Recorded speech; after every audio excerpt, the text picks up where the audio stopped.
Olá, eu sou o Vitor, sou da empresa Vica Engenharia. Na Vica Engenharia nós trabalhamos com projetos e gerenciamento de obras no método construtivo Light Steel Frame. Sejam bem-vindos a mais uma aula aqui da nossa série Tudo sobre Light Steel Frame. E dando continuidade aos últimos vídeos que estamos fazendo, a problemas durante a obra, vamos para a parte 4 dos nossos problemas que acontecem durante a obra. Lembrando que se você ainda não assistiu os vídeos anteriores, volte a assistir os vídeos anteriores, porque a gente está seguindo a sequência da obra ali, falando sobre os problemas que já aconteceram, que podem acontecer durante a sua obra de Light Steel Frame. Antes de começar o assunto, vamos relembrar que temos 3 links importantes na descrição do nosso vídeo.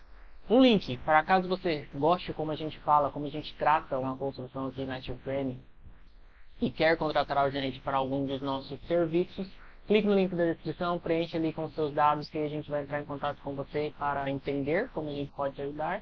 E se for o caso, a gente marcar uma reunião para poder te atender. Seja você cliente final, para construir sua casa, a gente pode auxiliar em serviços pré-obra, projetos, tudo de viabilidade financeira, todos os serviços de orçamento executivo, planejamento, tudo que se faz antes de começar a obra, a gente trabalha voltado para uma obra de Light Steel Frame. E se for da região de Sorocaba, a gente também consegue atuar na parte do gerenciamento. Se não é da região de Sorocaba, a gente tem uma espécie de consultoria, uma forma de trabalho que a gente também pode auxiliar à distância, principalmente regiões que às vezes têm equipes de montagem, mas não tem alguém que conhece o sistema. A gente tem hoje formas de trabalhar para conseguir auxiliar, para que você tenha a sua obra de steel frame e com um suporte, um apoio de alguma forma. Se você ainda não é inscrito no nosso canal, também aproveite e se inscreve no nosso canal. E os outros 2 links são 2 materiais extremamente gratuitos para você fazer download, você aprender um pouco ali. Um é o e-book sobre como construir sem surpresa, então se você quer entender a importância de viabilidade, a importância de fazer um orçamento antes de começar a obra, baixe ali que com certeza você vai aprender alguma coisa. E o outro é o checklist para o sucesso da sua obra, então são todos os projetos, todas as informações que consideram necessárias antes de começar a obra para que você alcance tenha a maior chance de ter sucesso na sua aula. Então, são 2 materiais gratuitos. Tem lá algumas perguntas. Se você não quiser deixar contato, você não precisa deixar contato, pode só fazer o download e pronto, ninguém vai nem te mandar e-mail depois. Então, faça download, com certeza vai te ajudar bastante no planejamento da sua obra. E agora, continuando o nosso vídeo, a nossa parte 4, a gente vai falar aqui. A gente já falou sobre fundação, sobre parte de estrutura. Falamos no último vídeo sobre a parte de fechamentos externos. Agora esse vídeo eu quero falar quando a gente vai para a parte interna. A gente já falou das fases de instalações, né, todos os serviços de instalações que a gente tem que fazer nesse momento de entre terminou a montagem de estrutura, começou o fechamento externo, as instalações precisam ser feitas. Por quê? Elas precisam ser liberadas para vir o pessoal fazendo o fechamento interno. E aí a primeira parte do fechamento interno é a colocação de lã. E aí aqui na colocação de lã, os problemas durante a obra são parecidos com aquela questão da membrana. É muito mais problemas que hoje a gente entende que acontece, mas a gente no momento ali não é perceptível. É muito mais de noção técnica de que, opa, acho que aquele material não foi tão bem executado para entregar o que ele precisa de entregar. Colocado, mas a gente vai ter algo parcial ali porque teve um problema durante a obra que foi a execução da melhor forma possível para que esse material entregue o desempenho total. E isso, quando eu falo, esses materiais assim, quando a gente fala da técnica, que é a questão técnica, é porque a maioria, infelizmente, acaba fazendo errado. Hoje eu enxergo como a maioria acaba fazendo errado. Por isso, por não entender a técnica exatamente, aí vai se multiplicando, né, a forma de falar, de colocação do material, tudo sempre só na prática de uma forma sem entender a essência do material, que aí vira uma série de pessoas fazendo como se achasse que vai ser totalmente correto. Quando a gente vai entendendo, né, essência do material, detalhe do material, a gente vai entendendo a importância de fazer da melhor forma possível para que a gente tenha o desempenho que a gente quer. E quando a gente fala de lã, a gente está falando de isolamento acústico e isolamento interno. Isolamento acústico é a questão de qualquer pressa que a gente tiver ela pode passar. O som pode passar. Então a gente precisa de estar atento a isso, porque qualquer fresta o som vai passar ali. E se essa colocação da lã não for feita da forma correta, vai acabar ocasionando uma falta de desempenho posteriormente ali na obra. Então a gente tem que se atentar muito a isso sobre a lã.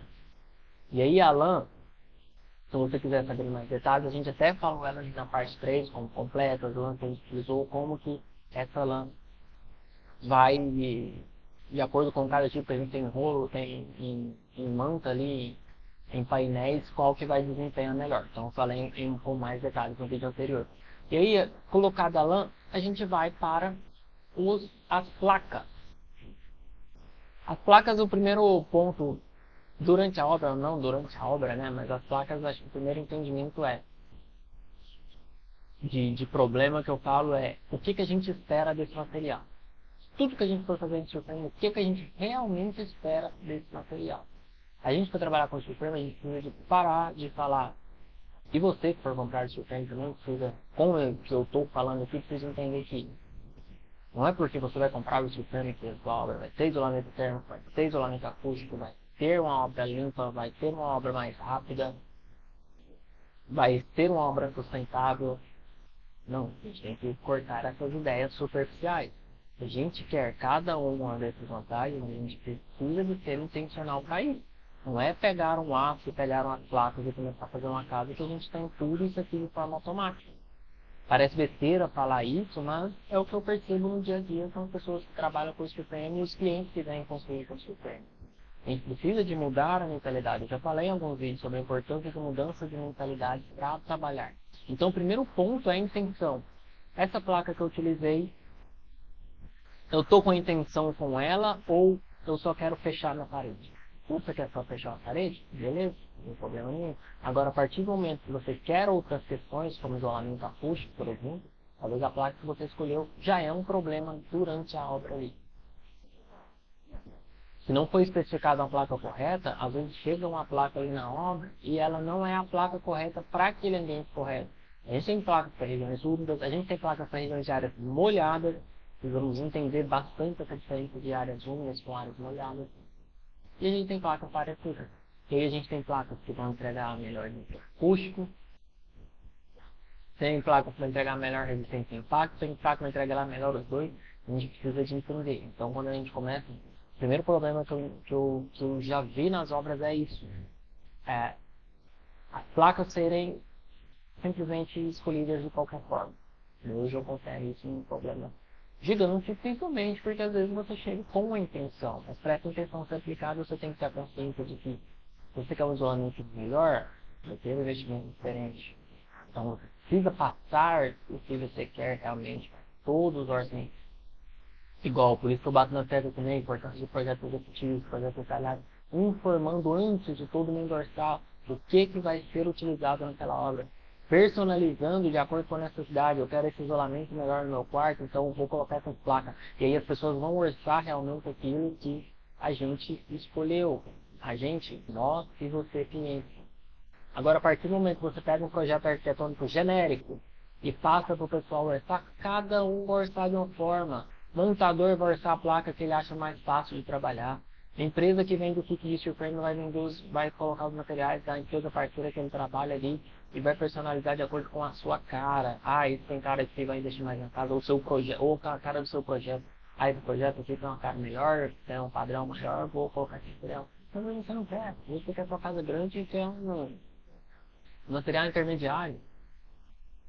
Material mais básico, eu falar que não, porque é besteira, né? Mas ou às vezes você tem sua casa menor e quer um material melhor porque você quer realmente investir na sua casa porque é a sua casa. Então tudo isso depende, mas a partir do momento que não é passado a sofrer muito, você começa a ter os problemas. E hoje eu enxergo chegar em uma obra e não ter separação, simplesmente ter paredes internas e ter colocado placas de risco, né, já é um problema durante a obra. Porque essa casa não tem casa, essa casa não foi personalizada, essa casa foi personalizada pela metade. Então, precisamos entender que as placas têm variação. E aí tem variações de se eu vou colocar uma placa de gesso só ou se eu vou colocar uma placa USB. E aí o que eu já vivenciei problema? Às vezes tem algumas partes em placa USB, alguns fornecedores que vendem um kit de steel frame que incluem a placa USB, por exemplo, em áreas molhadas, às vezes vai ter alguma fixação de algum armário, alguma coisa, então para ter a segurança coloca a placa USB. Só que se a gente não recebe um projeto detalhando onde vai ter o tamanho da placa USB, chega lá um monte de placa na USB, não, e aí o pessoal fica lá um olhando para a cara do outro, onde tem placa do USB. Vai, comunicação, para tentar entender onde está a placa USB. Então a gente começa problemas de logística, de fluxo de obra, por falha de comunicação que precisaria simplesmente cair no projeto. Se o pessoal de montagem recebe o projeto com a especificação lá, a placa de USB nesse ambiente, lá nessa parede, pronto, o problema simples resolvido. E acontece praticamente em toda a obra. E aí quando a gente vai para a placa USB, problemas similares à placa USB externa.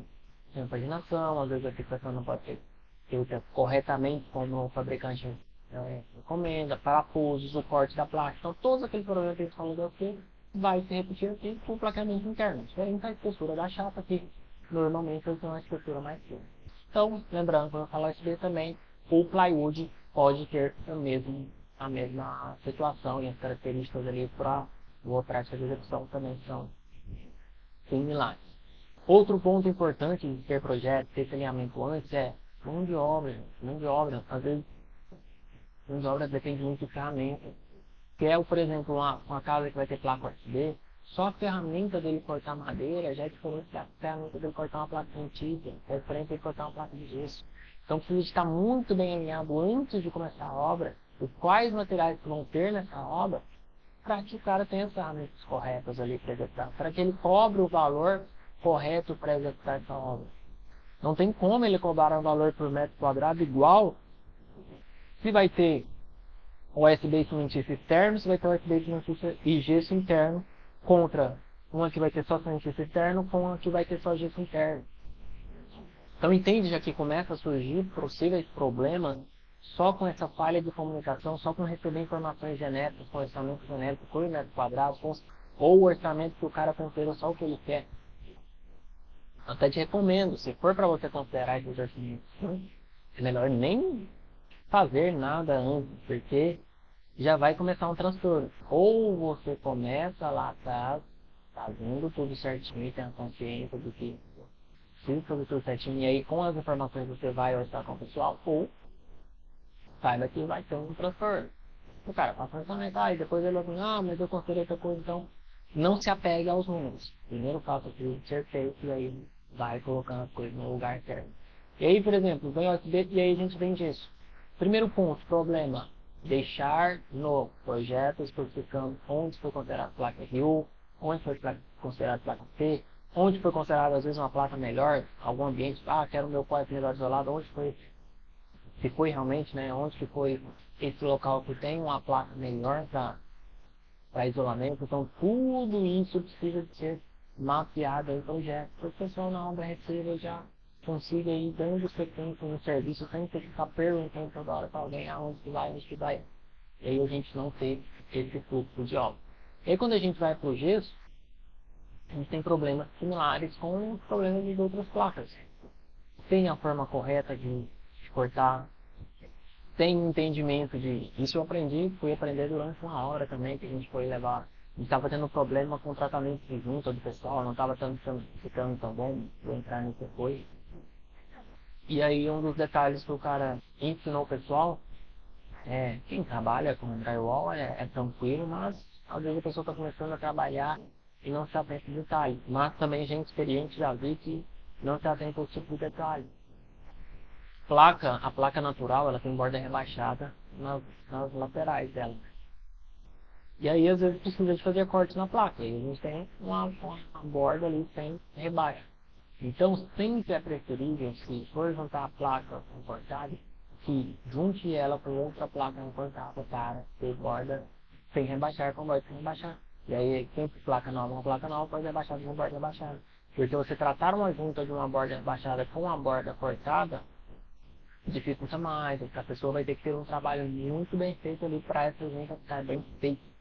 E junta de drywall em obra de steel frame é algo que eu já percebi que muitas pessoas têm dificuldade, não fazem bem feito. Junta de hidrogel. Se você ainda não assistiu a live que a gente fez com o Fábio Correia da Gibson, tá aqui no canal também, assista a live, a gente falou tudo sobre fechamento interno, falamos um pouco sobre esses problemas que podem acontecer. E o tratamento de junta é um desses problemas. Precisa de ser muito bem feito essa colocação da fita com a massa, porque senão aí são os problemas visíveis que a gente já percebe durante a obra, a gente já vê algo que a gente não ficamos sem ver.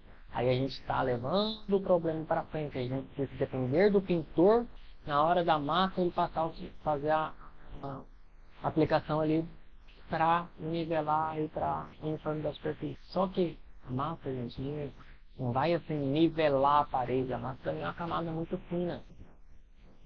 Mas para regularização e uniformização. Se tiver ali com a onda muito alta, consegue tirar na massa isso. Preciso entender.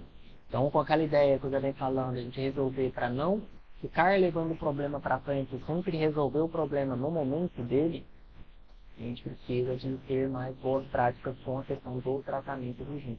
Agora eu estou até com um novo modo de trabalhar com a questão da execução da obra, porque eu acredito que vai resolver isso, mas, no geral, nas obras que a gente participou com o pensou, quando chega no tratamento de junta, ele às vezes é muito, eu digo que é negligenciado.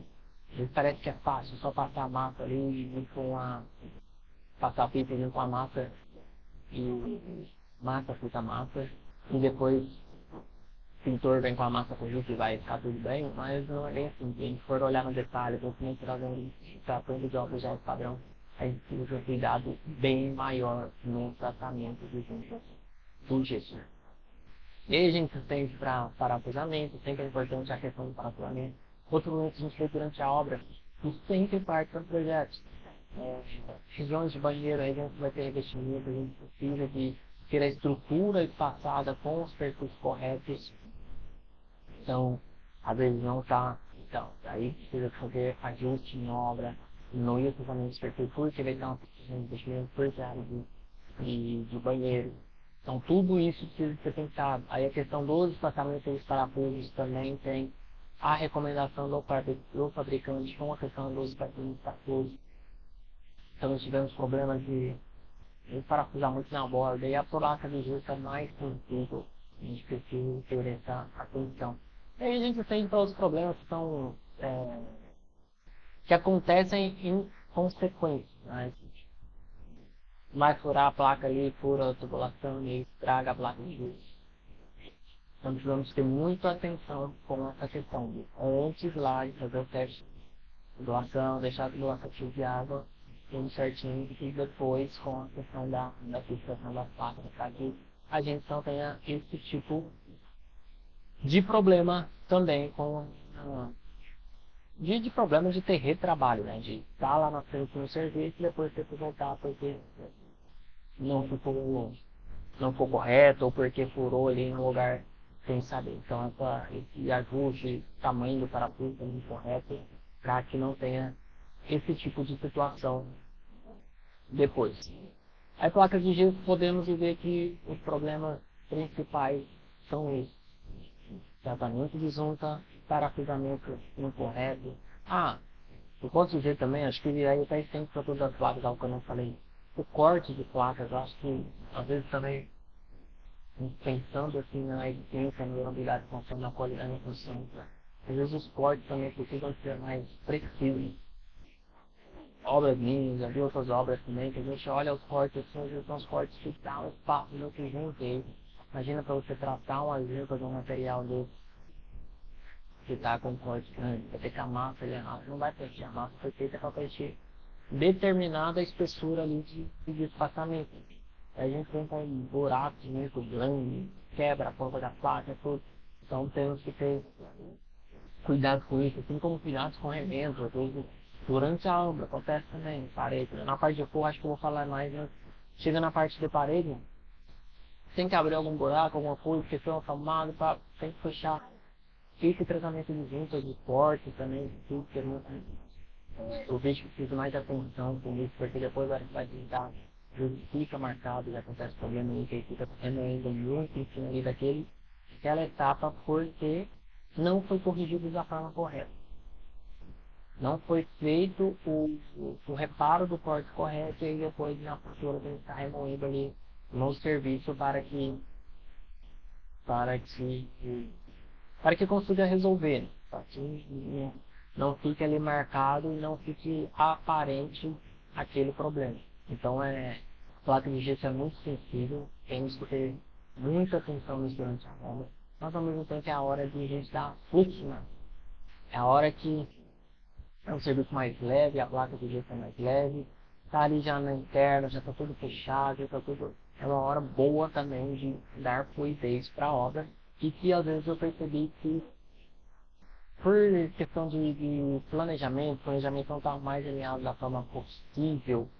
Essa questão da mão de obra, que eu vejo que tem alguns ajustes, eu não vou falar aqui agora que é uma estratégia própria nossa, mas em breve, no sorteio da gravação lá, de uma próxima obra, você vai ver essa estratégia que a gente vai utilizar, mas às vezes o serviço é mais rápido. Eu percebi que nas obras de Supreme chega no serviço do drywall, o serviço fica mais moroso, no fundo era para ter o serviço mais rápido. Sei que é uma particularidade minha, mas eu já vi outras obras também. Talvez seja também por muito retrabalho que acaba sendo acumulado, e aí a hora que começa o gesso parece que vai para frente, mas aí começa algum retrabalho que dá uma travada. Então assim, estou com estratégia para resolver isso e acredito que vai ser bem legal e logo logo eu vou compartilhar também. Então sobre o gesso é isso. Vamos atentar sobre as boas execuções do gesso. Ele é simples, mas tem alguns detalhes que precisam de nascer em projeto. Não só o gesso, né? Se for colocar o SP também, se for colocar outra placa, se atentar à recomendação do fabricante sobre a colocação dele.